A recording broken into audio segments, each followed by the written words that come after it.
Hello everyone! In this video we'll be going over and breaking down all the D&D spells in the Legends of Vox Machina episodes 10 to 12. I was inspired to make this video from a commenter, so thank you Unknown Chatter. As always guys, if you enjoyed the video but learned something new, make sure you like, comment, and subscribe. Go check out this week's Easter egg videos, and oh yeah, if I miss a spell or get something wrong, please let me know in the comments down below. I'm not perfect guys.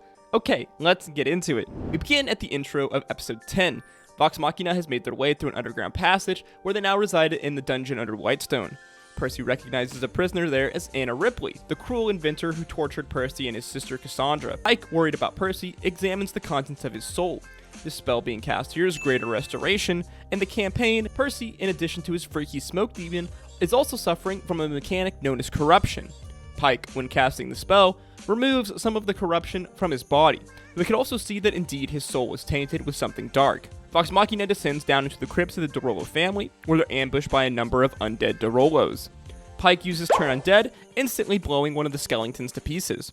Every good party knows if you're facing undead, make sure you bring a cleric. Keyleth pushes away one of the undead with a gust of wind, most likely the spell, wait for it, Gust of Wind. I like how in the animated show, they really make Keyleth way more Avatar The Last Airbender-esque in how she uses her spells in different combinations, which makes sense seeing as it's the same animation studio. Later on, Vox Machina find themselves trapped in the Whitestone refinery room, filling with acid.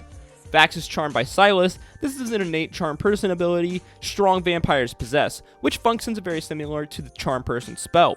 Pike summons her holy mace, and with Grog begin to attack the closed doors.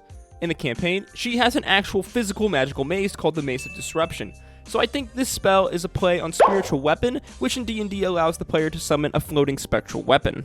Keyleth uses her Grasping Vine in an attempt to break the spout in which the acid is overflowing from. I like that Grasping Vine is Keyleth's kind of go-to spell, it really fits her. As the acid fills the room, Scanlan summons Bigby's hand to lift the party off the ground. The hand normally can only lift up to 400 pounds, which is basically just the weight of Grog, but it's an animated show, so we do a little rule break. Grog dives down into the acid, while Pike heals him so he continues to swim in it. There's many different healing spells in D&D, this one most likely being Healing Word, as Pike isn't touching Grog. On to episode 11, this is where things might get a bit trickier, as it can be difficult to distinguish between the spells Delilah is casting. The Briarwoods have ascended the ziggurat and look to begin their nefarious ritual to summon Vecna, the Whispered One. Delilah channels her magic into the Zippertwat, making it glow like some sort of green flame. I don't think this is a specific ritual, it's more like she's just channeling her magic into the structure to begin the process. Vox Machina rushes the Lording Lady as Delilah blasts Grog with a powerful spell. Delilah in the campaign was an accomplished wizard with an access to a large spell list. This one is most likely Finger of Death or Disintegrate, as they leave the Goliath incapacitated for a short while. I'm going to lean towards Finger of Death, as it's the spell she was basically known for from the campaign fans. The spell reads, a humanoid killed by this spell rises at the start of your turn as a zombie. Yeah, easily one of the scariest spells for D&D players to face. Keyleth, in a Katara-like move, freezes water near Vax's foot to hold him in place briefly. This is most likely the Shape Water spell, possibly combined with the Create Water spell because the water just comes out of nowhere. Keyleth rushes forward again, using her Grasping Vine to hold Silas. Silas leaps at her. Keyleth creates a wall of ice to deflect his attack. This is again either Shape Water, but more likely the spell, well, Wall of Ice. She lets out 2 attacks with her staff, the first being an Icy Storm, the second a Gout of Flame. Remember when I said they made Keyleth very Avatar-y?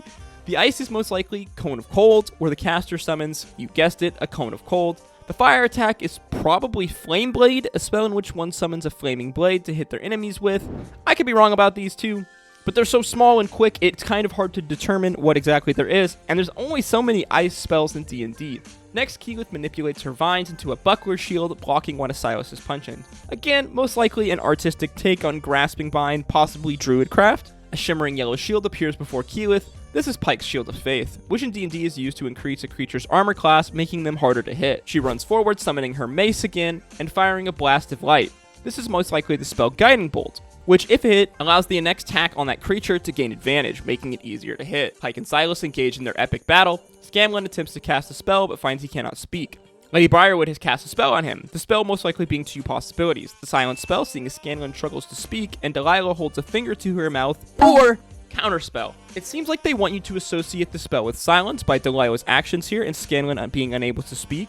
Silence in D&D makes anyone within a specified 20-foot area unable to make a sound. However, in the campaign, Delilah uses the spell Counterspell frequently in an engagement with Scantlin, which has the ability to negate another character's spell. Either way, both spells accomplish the same goal, so it doesn't really matter. Back to Silas and Pike, who are absolutely throwing down. Side note, this fight is one of my favorite animation sequences in the entire season, as it really gives Pike the combat spotlight.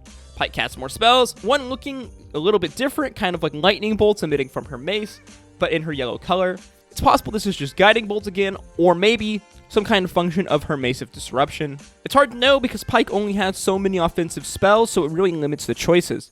She covers Silas in some kind of Divine Flame. This is likely one of her more powerful spells, Flame Strike, in which the user summons a column of holy flame.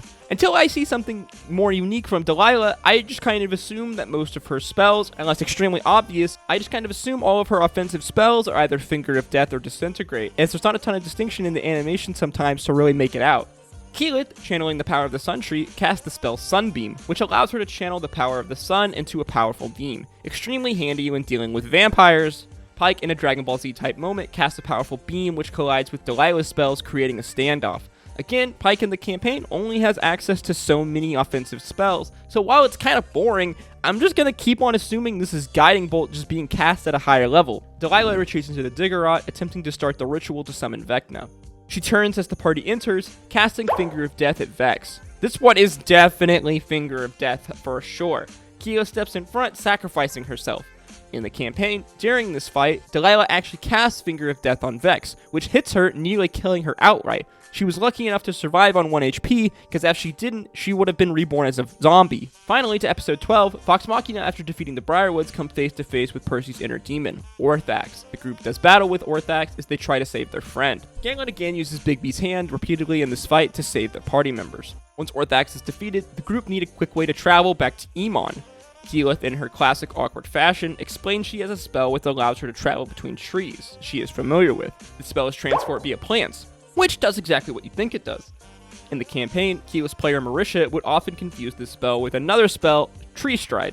Back in Castle Grayskull, Pike takes a break from reading Tusslug to cast Cure Wounds on Grog's foot. And yeah, that's it for all the spells I could find and break down in the Legend of Vox Machina episodes 10 to 12. Again, let me know if I missed any in the comments below. It can be really tough to distinguish between certain spells, as the animators, in order to have the audience associate certain magic with certain characters, have designed their spells to look a specific way. For example, Lady Briarwood casts a variety of spells in the campaign. Even in the show, she casts several different spells. But when most of them in the animated show take this appearance, it makes it very difficult to distinguish between them. However, it does make it very easy to associate these spells with her. So it's a give and take. As always, if you enjoyed the video and learned something new, make sure you like, comment, and subscribe. Check out some of our other Legend of Vox Machina content, like our Easter egg videos and episode breakdowns. Click one of the videos on screen now, and I will see you all in the next one. As always, guys, stay safe out there. Peace, love, adieu.